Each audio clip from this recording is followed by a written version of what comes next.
Hello guys, এখন বাজে রাত 11:55 আর 5 মিনিটস পর দিদার বার্থডে। তো মায়ের মিডনাইট বার্থডেটা তো মিস করে ফেলেছিলাম, ঘুমিয়ে গেছিলাম বলে। তো দিদারটা তার কোনো চান্স নেই, অনেক কষ্টে জেগে আছে, ঘুম প্রচণ্ড পেয়ে গেছে। তো যেহেতু আর হাতে বেশিক্ষণ টাইম নেই, 5 মিনিটের মধ্যে দিদাকে উইশ করতে হবে। তো চলো দেখে নিই কীভাবে কী প্ল্যান করবো, চলো সাথে থাকো।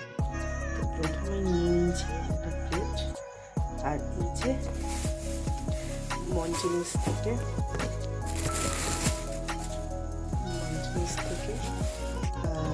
নিয়ে এসেছি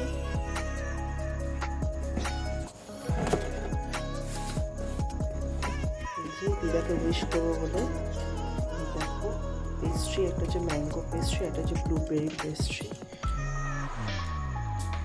বার্থডে গার্ল উঠে গেছে। দিদা কিন্তু এখনো জানে না যে কি সারপ্রাইজ প্ল্যান করেছি।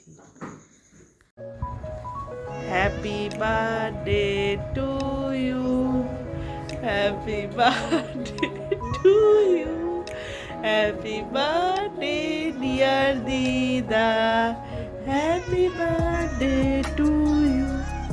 মা অলরেডি ঘুমিয়ে গিয়েছিল, বাট আমি আর কোনো চান্স নিইনি। এই যে ডেকোরেশন, বাট এত রাতে মোমবাতি খুঁজে পাইনি, তাই জন্য মোমবাতি আর দিতে পারিনি। মোমবাতি কালকে হবে, আজকে মোমবাতি দিতে পারিনি। আজকে শুধু কেকের অ্যারেঞ্জমেন্টটা করতে পেরেছি।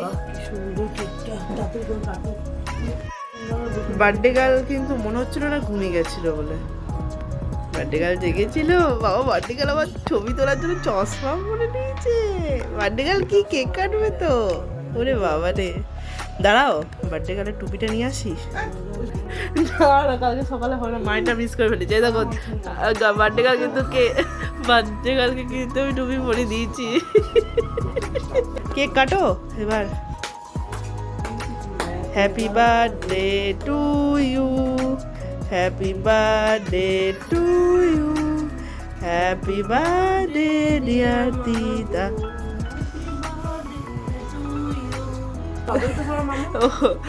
ঠিক আছে, তো এটা হয়ে গেছে। আর টুপি পড়তে হবে না। নাও দেখি।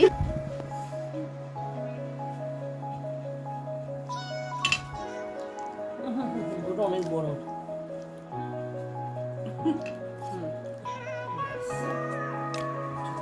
তো চলো। আর এই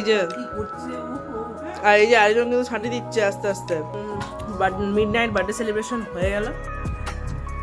কাল কি হবে না হবে সব ব্লগে শেয়ার করবো, এখন থেকে কিচ্ছু বলবো না, সারপ্রাইজ। তো চলো, গুড নাইট, টাটা।